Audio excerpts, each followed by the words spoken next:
Hi, my name is Lynn Clouser. I'm the Assistant Director of the Drexel Collection here at Drexel University. The collection was founded in 1891 alongside the Institute under A.J. Drexel's belief that education should be both practical as well as cultural. Along those lines, A.J. Drexel gave the first president of the Institute $1 million to travel abroad and purchase objects for the collection.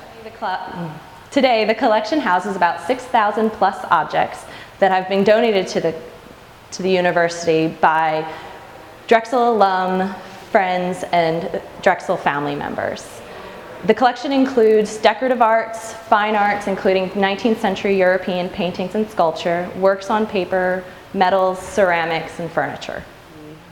Today, we're going to take a tour of the Anthony J. Drexel Picture Gallery, which is one of the hidden treasures of the Drexel Collection. It's housed on the third floor of the main building, and it's kind of tucked away, so not many people know that it exists. So this is the Anthony J. Drexel Picture Gallery. It houses our collection of 19th century European paintings, mostly landscapes that were donated by John D. Lankenau, A.J. Drexel's brother-in-law. It also has our Francis Martin Drexel portraits, and that's A.J. Drexel's father, and Drexel family portraits as well. Along this wall are Francis Martin Drexel portraits. Francis Martin Drexel was A.J. Drexel's father, and he was a portrait artist turned banker.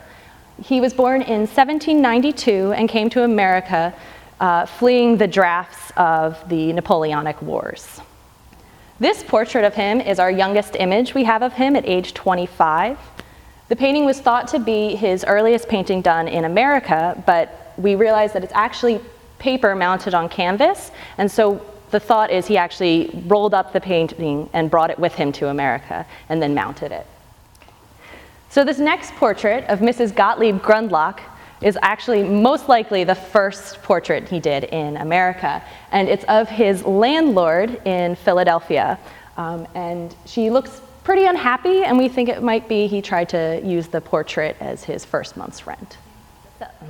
This painting is a self-portrait by Francis Martin Drexel with his wife Catherine and his daughter Mary Joanna.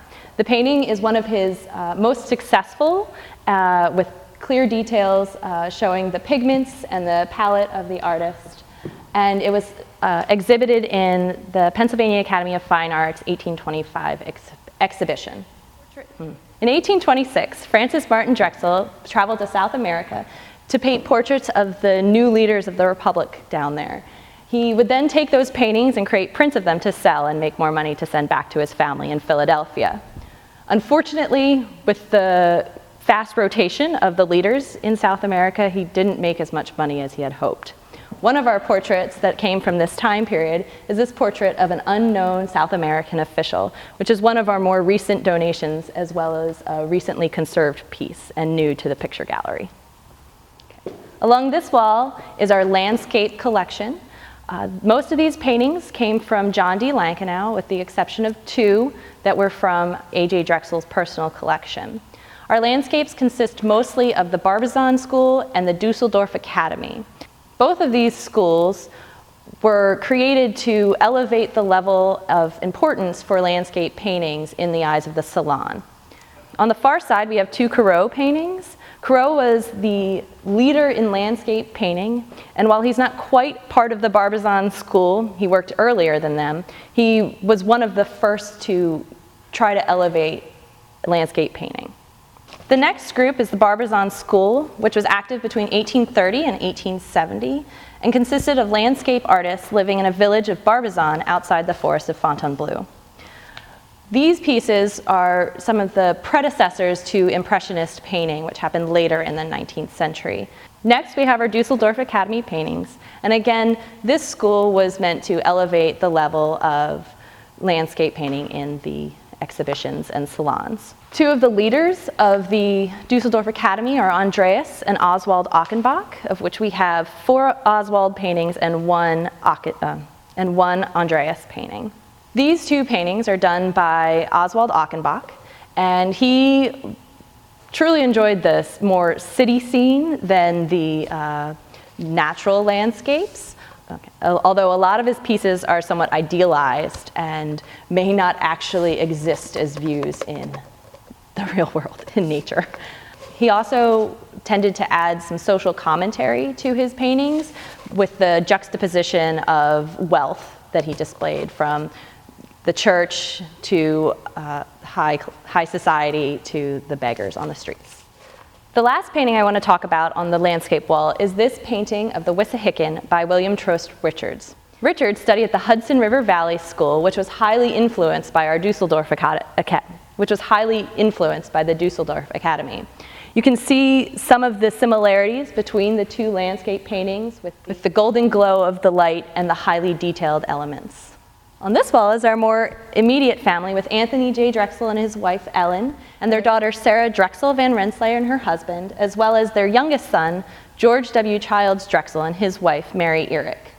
In the center of this wall is our David Rittenhouse Astronomical musical clock. Rittenhouse completed this clock in 1773 when he was only 41 years old. It's considered one of the most important clocks in America. Along this wall is the more extended family portraits of the Drexels. This includes children, in-laws, grandchildren, and great-grandchildren. Two of the portraits on this wall are by Cecilia Beau, who's one of the leading portrait artists in Philadelphia at the time, and also the first female professor at Pennsylvania Academy of Fine Arts. Those portraits are the portrait of the woman in the yellow dress, who is Frances Drexel Paul, A.J. Drexel's daughter, and the portrait of Mary Astor Paul, who is the child in the little white dress, and she is A.J. Drexel's granddaughter.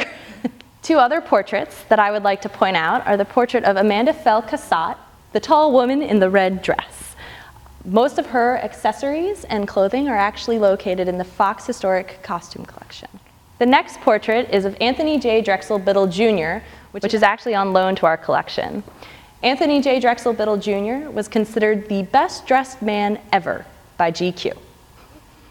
So this is just a brief tour of our collection and only one of our 3 galleries that we have with the Drexel Collection. A lot of our art is scattered throughout campus, including Queen Lane and the Center City campus, and can be seen in the halls, especially in the main building.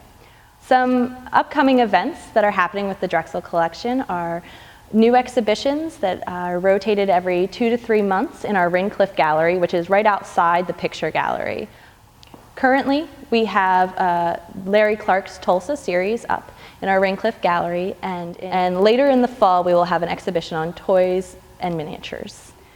Thank you so much for joining me on a tour of the Picture Gallery. Again, my name is Lynn Clouser, and I'm the Assistant Director of the Drexel Collection. You can visit us at our website for more information.